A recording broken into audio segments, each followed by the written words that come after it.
बेंगलुरु के पॉश इलाके HSR layout में रविवार की शाम सूरज ढल चुका था। सड़कों पर हल्की चहल पहल थी, लेकिन ओम प्रकाश के आलीशान बंगले में सन्नाटा पसरा हुआ था। ऐसा सन्नाटा जो खून की चीखों को दबाए हुए था। 68 साल के रिटायर्ड डीजीपी ओम प्रकाश, जिन्होंने कभी कर्नाटक पुलिस की कमान संभाली थी, अब वो अपने ही ड्राइंग रूम में खून से लथपथ पड़े मिले। उनके पेट और सीने में चाकू के दर्जनों घाव थे और पास में ही पड़ा था एक रसोई का खून से सना हुआ चाकू, जो किसी क्रूर साजिश की कहानी कह रहा था। रविवार शाम 4:30 बजे बेंगलुरु पुलिस कंट्रोल रूम में एक कॉल आया। कॉल करने वाली थी पूर्व डीजीपी ओम प्रकाश की पत्नी पल्लवी। उनकी आवाज में घबराहट थी। पल्लवी कॉल पर बोली कि मेरे पति वो मर गए। इतना कहकर पल्लवी ने फोन काट दिया। फिर पुलिस की गाड़ी तुरंत डीजीपी के घर के लिए दौड़ पड़ी, लेकिन पुलिस जब ओम प्रकाश के घर पहुंची तो दरवाजा बंद था। पल्लवी और उनकी बेटी अंदर थे, लेकिन दरवाजा खोलने को तैयार नहीं थे। आखिरकार पुलिस को दरवाजा तोड़ना पड़ा। दरवाजा तोड़ने के बाद जब पुलिस ने घर के अंदर एंट्री ली तो वो मंजर दिल दहला देने वाला था। पूर्व डीजीपी ओम प्रकाश का शव ग्राउंड फ्लोर के ड्राइंग रूम में खून से लथपथ पड़ा हुआ था। पुलिस की नजरें पल्लवी और कृति पर टिकी, जो एक कमरे में बंद थी। दोनों को हिरासत में लिया गया और शुरू हुई एक ऐसी जांच जिसने पूरे कर्नाटक को दहला कर रख दिया।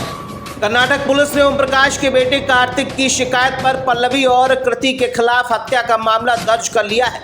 कार्तिक का दावा है कि उसकी मां मानसिक रूप से बीमार है और उन्होंने ही ये पूरा अपराध किया है। पुलिस ने घटनास्थल से चाकू और मिर्ची पाउडर की बोतल बरामद की है। पल्लवी की मानसिक स्थिति पर सवाल उठाए जा रहे हैं। हालांकि पुलिस अभी किसी नतीजे तक नहीं पहुंची है। पुलिस को घर में जबरन घुसपैठ के कोई भी निशान नहीं मिले हैं। पल्लवी से पूछताछ में पता चला कि वो मानसिक स्वास्थ्य समस्याओं से जूझ रही है।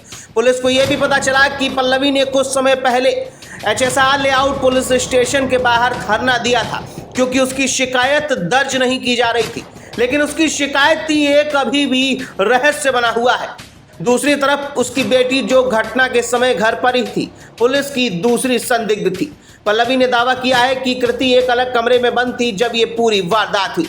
पुलिस पल्लवी के बयान की सत्यता की जांच कर रही है कि क्या कृति अपनी मां के साथ थी या फिर एक गवाह थी।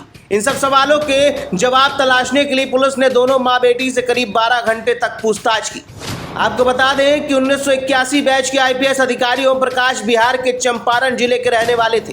भूविज्ञान में एमएससी की डिग्री हासिल करने वाले ओम प्रकाश ने अपने करियर की शुरुआत बल्लारी जिले में अतिरिक्त पुलिस अधीक्षक के तौर पर की थी और फिर उसके बाद वे कई जिलों में तैनात रहे।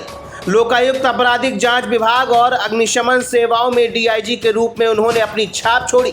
वे साल 2015 में कर्नाटक के डीजीपी बने और 2017 में रिटायर हो गए।